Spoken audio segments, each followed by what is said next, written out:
For 3 minutes. Mr. Speaker, I ask unanimous consent to revise and extend my remarks. Without objection. Thank you, Mr. Speaker. I rise in opposition to the Murphy Amendment. And I just find myself struggling. 8-year inquiry. Before the committee at this point? We are debating the en banc amendment as previously announced. The gentleman said he is rising in opposition to the Murphy Amendment. Would those remarks be in order at this time?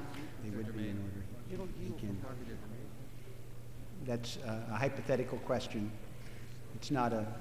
I understand. Thank you. Excuse me for interrupting, sir. Gentleman from Indiana. I'm pleased to yield for the parliamentary inquiry anytime. To the gentleman from New Jersey. I rise in opposition to the Murphy Amendment. And let me say, I do so because I believe the American people don't want to see the American military used to advance a liberal political agenda, especially when the men and women who serve in the military haven't had a say in the matter. And they have been promised to have a say. We've received correspondence from leading voices in the American military who have suggested that were the Congress today to enact this legislation, it would break faith with our men and women in uniform. Now, let me concede for the point. I was raised by a combat veteran.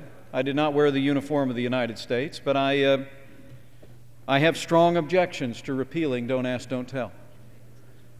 I believe that compromise of 17 years ago has been a successful compromise. It has preserved unit cohesion. It has preserved morale. It has enabled us to go forward with readiness and recruitment without interruption. And it, of course, itself was a compromise that represented a historic change from the policy of the American military.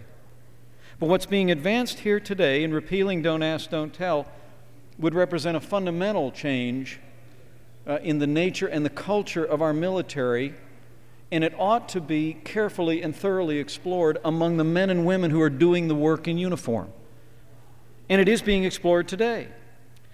The Department of Defense has commissioned, as we all know here, a survey of some 350,000 servicemen and their families, 100,000 active duty, 70,000 duty spouses, 100,000 reserve component military, 80,000 reserve component spouses, a confidential survey to determine their input on the effects and concerns if Don't Ask, Don't Tell is repealed. And yet here we are in Congress, even though this survey will not be completed until August, and the report itself will not be delivered to Congress until December, and we are hurrying along of what is, for all intents and purposes, the legislation that will enable the full repeal of Don't Ask, Don't Tell.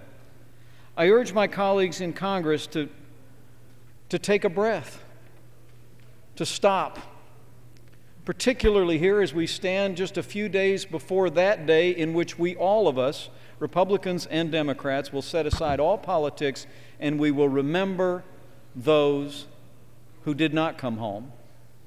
Why can't we today also show respect for the men and women that wear the uniform today? To listen to what they have to say. The American people don't want our military. Mr. Chairman, I yield to the gentleman for an additional minute. Gentleman's recognized for an additional minute. I urge my colleagues to oppose the Murphy Amendment. And let me say again, the American people don't want the American military used as a vehicle to advance a liberal political agenda, especially when the men and women who serve in our military haven't had a say in the matter. That's what this Congress is poised to do today. Make no mistake about it. I urge my colleagues, regardless of what one thinks about social issues and social values, let's respect our military. Let's respect men and women in uniform. Let's hear them out before we introduce such an enormous change in the culture and the practice of the American military that would be represented by the repeal of Don't Ask, Don't Tell. And I yield back. Gentleman yields back. Gentleman from